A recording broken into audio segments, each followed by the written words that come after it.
안녕하세요. 서비스리의 서비입니다. 오늘은 선박의 무게에 대해서 알아보려고 합니다. 다른 지식을 알기 전에 꼭 먼저 알아야 하는 지식이라서 먼저 시간을 한번 내봤어요. 선박의 무게 단위는 톤인 거 아시죠? 톤. 영어로 톤에이지. 톤은 사실 무게 단위인데 1톤 1000kg입니다.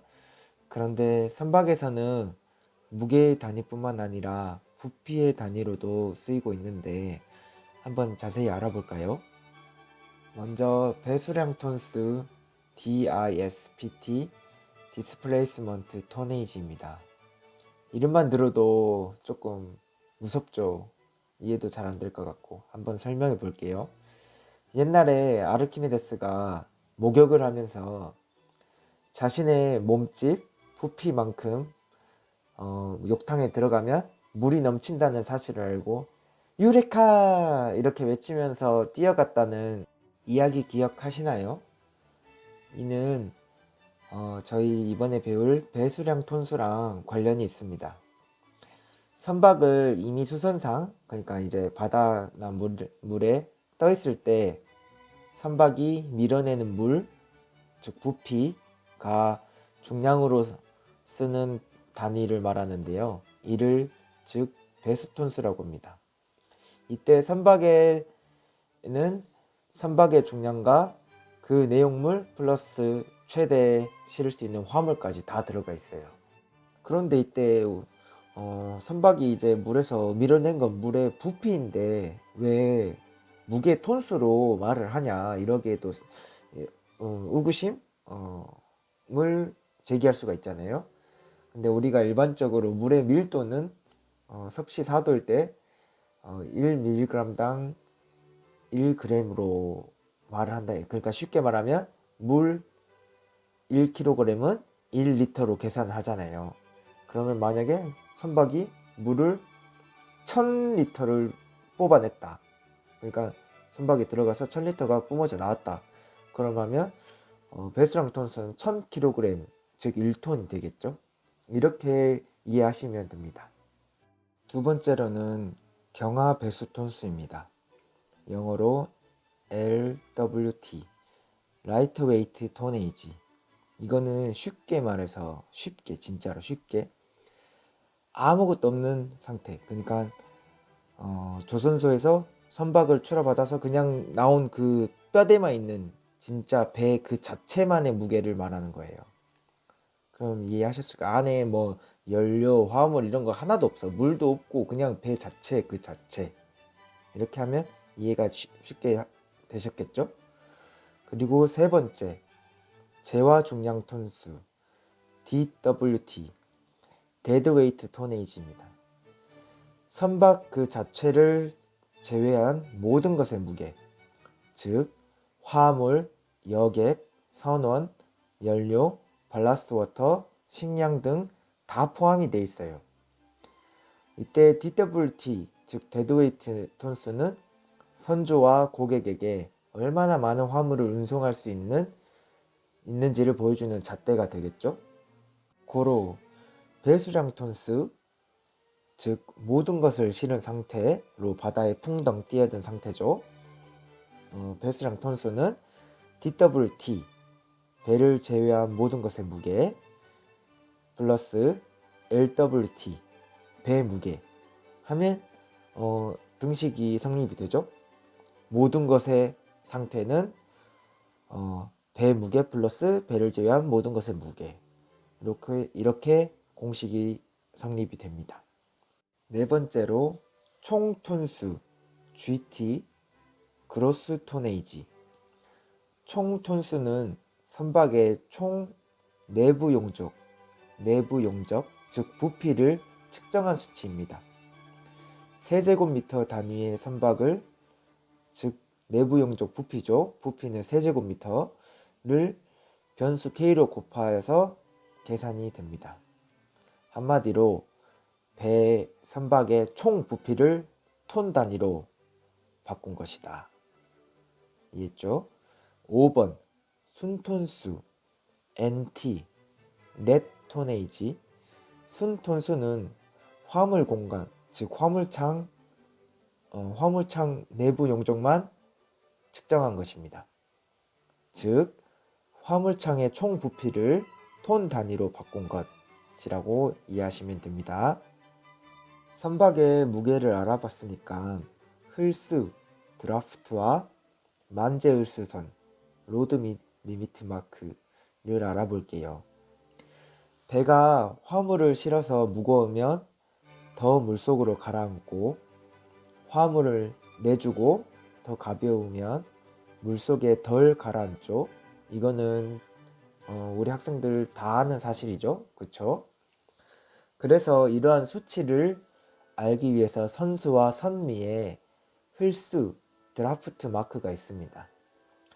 선박이 화물을 가득 실었을 때 선박의 수면이 닿는 위치에서 선박의 가장 밑바닥 부분까지 수직거리를 나타낸 것을 흘수라고 합니다. 드라프트. 그리고 선박이 여객이나 화물을 적재하고 안전하게 항행할 수 있는 최대한의 흘수선을 만재흘수, 로드 리미트라고 합니다. 이 선을 넘으면 당연히 위험하겠죠. 만재흘수선의 기본적인 모양은 이렇습니다. 배를 지는 우리 실습선이나 이렇게 옆에서 보면 이 마크가 무조건 보이거든요. 한 번씩 보셨죠? 간단한 이 심볼을 의미를 알고 넘어갈게요. TF 열대 담수, F 하절기 담수, T 열대, S 여름, W 겨울. 동그라미에 있는 두 글자는 성급을 의미합니다. AB면 ABS, DMV면 DN 이런 식으로. 만재흘수선은 해수와 담수로 지금 나뉘어졌죠. 그리고 해역과 계절에 따라서 달리 적용이 되는데요. 이는 물의 무게, 밀도가 온도와 염도에 따라 달라지기 때문이에요. 물은 따뜻하면 더 가볍고 차가우면 무거워지죠. 또 염도가 높으면 물이 더 무겁고 낮으면 가볍습니다. 이를 쉽게 바꿔서 설명하면 100도씨의 물과 0도씨의 물이 있어요. 100도씨의 물은 지금 기체가 되려고 막 분자들이 활발하게 움직이고 있겠죠. 반대로 0도씨는 얼음이 되기 직전이니까 거의 움직임이 없어요. 그렇게 따지면 100도씨의 물은 밀도가 낮아요. 밀도가 낮으면 가볍다는 말이죠. 가벼우면 만약에 사람이 뜨려고 하면 잘 안 떠진다. 왜냐면 자꾸 물이 위쪽으로 가려고 가거든. 반대로 0도씨의 물은 거의 움직임이 없으니까 밀도가 높아요. 같은 공간에 물 분자가 훨씬 더 많이 있다는 말이지. 그렇게 밀도가 높으면 근데 사람이 들어가면 물은 아래로 가기 때문에 밀도가 높기 때문에 사람보다 밀도가 높기 때문에 아래쪽으로 자꾸 가려고 해서 사람이 더 잘 떠진다 이 말이죠. 반대가 아니라 염도도 같은 거죠. 염도가 높다는 말은 밀도가 높다. 밀도가 높으면 물에서 잘 떠진다. 그리고 염도가 낮으면 밀도가 낮다. 밀도가 낮은 물에서는 우리가 잘 안 떠진다. 염도가 높은 물은 해수고 염도가 낮은 물은 담수죠. 우리 강에서 수영하는 거랑 바다에서 수영하는 거랑 뜨는 게 차이가 확실히 있죠.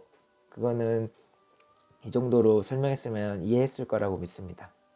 그렇게 보면 우리나라 겨울철에서 중국 남쪽 황하강 담수 쪽으로 선박이 진입한다고 하면 선박은 더 가라앉겠죠. 따뜻하고 염도가 낮으니까 가라앉겠죠. 그리고 이제 마지막으로 트림과 리스트, 롤링과 피칭에 대해서 알아볼 거예요. 선박에는 발라스트라는 게 있습니다. 발라스트, 한국말로 선박 평형수예요. 우리가 짐을 실은 상태면 모르겠지만 짐을 다 내주고 공선, 즉 짐이 화물이 하나도 없는 상태에서 운항을 하면 만약에 파도를 맞아서 선박이 너무 가벼우니까 뒤에 프로펠러가 떠버리면 프로펠러가 공회전을 하게 돼서 프로펠러가 물이 없으면 그냥 부하가 없잖아요. 그렇게 하면 엄청 위험한 상태거든요. 즉 이렇게 하기도 하고, 선박 그 자체가 가벼워지니까 이제 파도를 맞아도 막 획가닥 하겠죠. 그렇게 되면 위험하니까 선박 평형수, 즉 해수를 넣어서 선박을 가라앉히는 역할을 하는 거죠. 그렇게 해서 일정한 흘수를 유지할 수 있게 해줍니다. 우리 흘수 배웠죠? 흘수. 선박이 어느 정도 가라앉는지. 만약 이런 선박에 화물을 이렇게 실으면 선박은 어떻게 항해를 할까요? 앞으로 기울어져서 항해를 하겠죠. 그리고 이렇게 화물을 실으면 옆으로 기울어져서 항해를 하겠죠. 옆으로 기울어짐, 앞으로 기울어짐을 표현하는 단어가 트림과 리스트입니다. 트림과 리스트가 가장 안정된 상태를 이븐 킬이라고 해요. 킬은 용골, 배의 뼈대죠. 뼈대가 용골이 이븐, 평평하다고 생각하면 되겠죠. 이븐 킬. 참 쉽게도 설명해주고 있죠. 그리고 롤링이랑 피칭을 설명할게요. 선박이 옆면으로 파도를 맞아요. 그러면 오뚜기처럼 옆으로 이렇게 흔들면서 이제 선박이 항해를 하겠죠. 이 상태를 롤링의 의미는 구른다죠. 구른다. 이렇게 구르면서 간다 해가지고 롤링이라고 하고, 이제 만약에 선박이 앞면으로 파도를 만나면 이렇게 앞뒤로 흔들면서 진행을 하겠죠. 이것을 피칭이라고 합니다. 네, 이렇게 해서 많은 걸 배워봤는데 유익하고 재밌는 시간이었으면 좋겠습니다. 앞으로 더 재밌고 좋은 영상으로 찾아뵙겠습니다. 감사합니다.